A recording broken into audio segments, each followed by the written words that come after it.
বাবুর আবার ফিরে এলো ছবির গ্র্যান্ড ট্রেলার এবং মিউজিক লঞ্চ হলো হরিদেবপুরের 13তম অ্যাপার্টমেন্টে পিক্সেল এফএক্স স্টুডিওতে।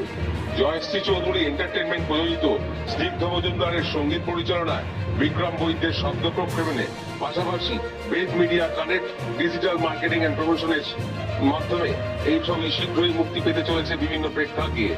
যদি এই উপলক্ষে এদিন অনুষ্ঠানটি জমজমাট হয়ে ওঠে ছবির কলাকুশলীদের উপস্থিতিতে। আমি রিম্পা চক্রবর্তী, সত্যপ্রিয় সরকারের ডিরেকশনে এই কাজটা করতে পেরে আমি নিজেকে খুব গর্ববোধ করি নিজের উপরে।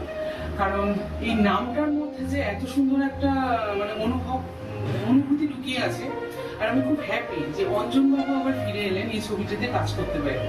আমি শুভ্রা চরিত্রে করছি একটা ভীষণ পরিমাণে একটা নেগেটিভ ক্যারেক্টার, সেখান থেকে কিভাবে ভালো হয়ে উঠছি